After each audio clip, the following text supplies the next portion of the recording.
Hello বন্ধুরা, welcome to my channel Durgapur blogger পূজাতে তোমাদের অনেক স্বাগত। আবার একটা নিউ ব্লগ নিয়ে চলে এসেছি। আমার আগের ব্লগটা যদি দেখে থাকো আমার বাপের বাড়ির, তো বুঝতে পারবে তোমরা। তো আগে যে ব্লগটা আমি দিয়েছিলাম সেটা আমার বাপের বাড়িরটা দেখিয়েছিলাম। তো শিবরাত্রির আগে গেছিলাম, শিবরাত্রি পড়ে গেছিলো দুদিন পরে। তো আমাদের শিবরাত্রিতে বিখ্যাত হয় ওখানে আলুর জিলাপি। আমাদের শিবরাত্রিতে সবাই যারা উপোস করে তারা এই আলুর জিলাপি খায়।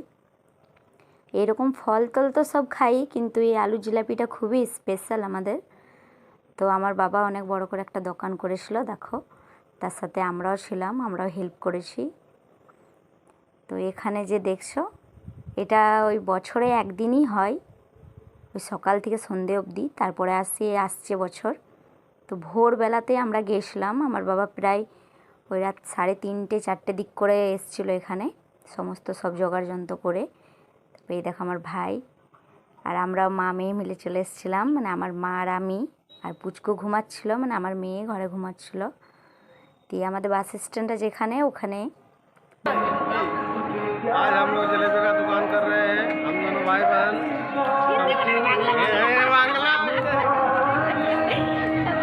आज আমাদের এখানে শিবরাত্রির উপলক্ষে আমরা দু ভাই বোন জিলিপি দোকান করেছি। 150 টাকা কেজি। আমার বোনের পুঁজি লেগেছে, যত কামাবো সব আমি নেব, একা কিছু দেবো না। আর ওইটা আমার একটা দাদা, আমার মেজো জেঠু, ওই মেজো জেঠুর ছোট ছেলে। আমরা দু ভাই বোন ছিলাম, খুবই ইয়ার্কি হয় আমাদের মধ্যে। তো আমাকে খুব রাগাচ্ছিল। তো দেখো, এই দেখো আলুর জিলাপি স্পেশাল, দারুণ খেতে, টেস্টি হয়। যারা খেয়েছো তারা জানবে, আর যারা খাওনি তাদেরকে রেসিপিটা তো আমি বলতে পারবো না, কেন আমি সেভাবে এইসব জিনিস বানাতে জানি না। আমার বাবা জানে, কোনো দিন আমার বাবা যদি দুর্গাপুরে আসে তো তোমাদেরকে রেসিপিটা দেবো আমি। খুবই ক্রাঞ্চি হয় আর দারুণ টেস্টি হয়, আলু দিয়ে করা হয়। তো আমি আর আমার পাশে একটা দিদি থাকে, পুজো দিতে এলাম, শিবরাত্রি পুজো দিতে। এটা আমাদের শিব মন্দির নতুন করে বানানো হয়েছে বড় করে। তো শিব মন্দিরে পুজো দেবো আমরা। আর আমার হাজব্যান্ড আমার বাবার ওখানে দোকানে ছিল, ওকে বললাম উপোস করেছিল, চলো পুজোটা দিয়ে আসি। আর এখানে অনেক মন্দির, ভিতরে অনেকগুলো মন্দির ছিল, ঠিকভাবে এত ভিড়ে দেখাতে পারলাম না তোমাদেরকে। তো পুজোটা আমাদের হয়ে গেল, পুজো হয়ে পরে বেরিয়ে গেছি, দেখো। আর ভিতরে প্রচুর ভিড়, তার জন্য সেভাবে কিছু তোমাদেরকে দেখাতে পারলাম না। যদি আর কোনো দিন যাই ভালো করে ফাঁকা সময় তোমাদেরকে দেখিয়ে দেবো, কেন শিবরাত্রির দিনে আমাদের ওই সকাল থেকে সন্ধে অবধি এই মন্দিরটাতে প্রচুর ভিড় হয়। মানে আশেপাশে যত গ্রাম আছে সবাই মিলে এখানে পুজো দেয়। এটা অনেক বড় একটা শিব মন্দির। তো যেটুকু তোমাদেরকে পেরেছি দেখিয়ে দিয়েছি, দেখো। আর আগে এরকমই ছিল মন্দিরটা, এতগুলোই ছিল ঠাকুর, কিন্তু মন্দিরটা নতুন করে বানানো হয়েছে। তো আমার তো পুজো হয়ে গেছিলো, তারপরে একটু প্রসাদ জল খাওয়ার পর দোকানে থাকবো, বাবার দোকানে, কেন সেই দিনটা প্রচুর ভিড় হয়। তো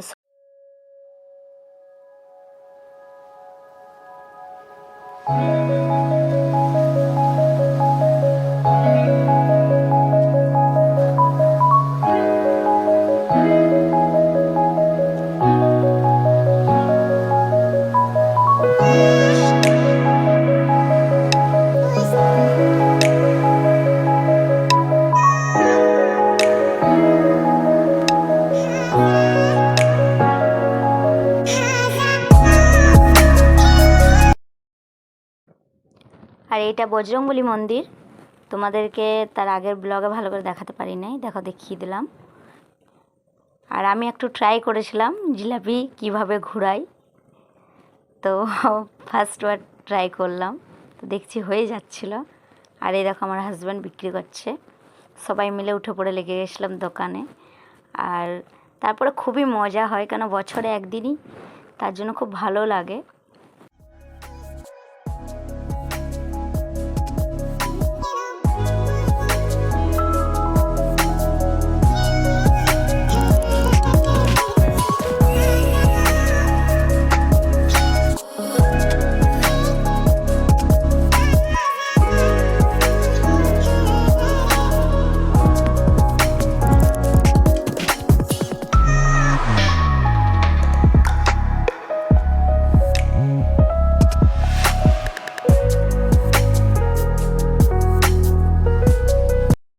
আর দেখো সন্ধে হয়ে গেছে, আর আমাদের পুরো জিলাপির দোকানও প্রায় বন্ধই করে দিয়েছে, সব বিক্রি হয়ে গেছিলো। আর এখন এবারে জুলুস বেরোবে, পুরো সেজে গুজে।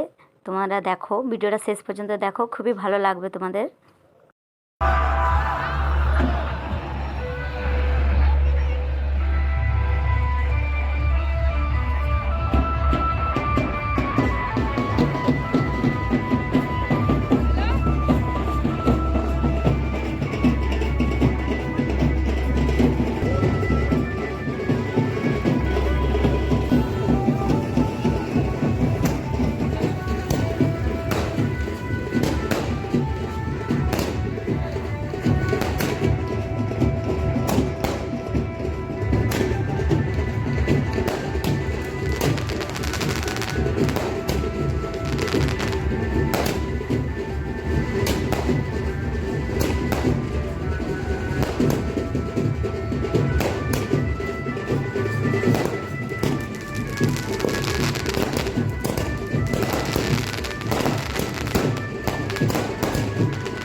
তোমরা দেখলে কিভাবে জুলুস বেরিয়েছিল, খুবই ভালো লাগে দেখতে, কত রকমের সেজে গুজে বেরোয়। এবারে আমরা বাড়ি চলে এসেছিলাম, আর আমার হাজব্যান্ডের জন্মদিন ছিল, ও তো শিবরাত্রির দিনে জন্মদিন। তো মা পায়েস বানিয়ে দিয়েছিল, লুচি, ঘুগনি আর একটু আলুর চচ্চড়ি করে দিয়েছিল। তো যেহেতু শিবরাত্রি ছিল, নিরামিষ। তো এই ব্লগটা এখানে পর্যন্তই রাখলাম। নতুন ব্লগের সাথে আবার তোমাদের সাথে আমার দেখা হবে। আর ভিডিওটা যদি ভালো লাগে একটা লাইক করবে, আমার চ্যানেলটাকে সাবস্ক্রাইব করবে। তো সব বন্ধুদের বাই, গুড নাইট। নিউ ব্লগে আবার দেখা হচ্ছে।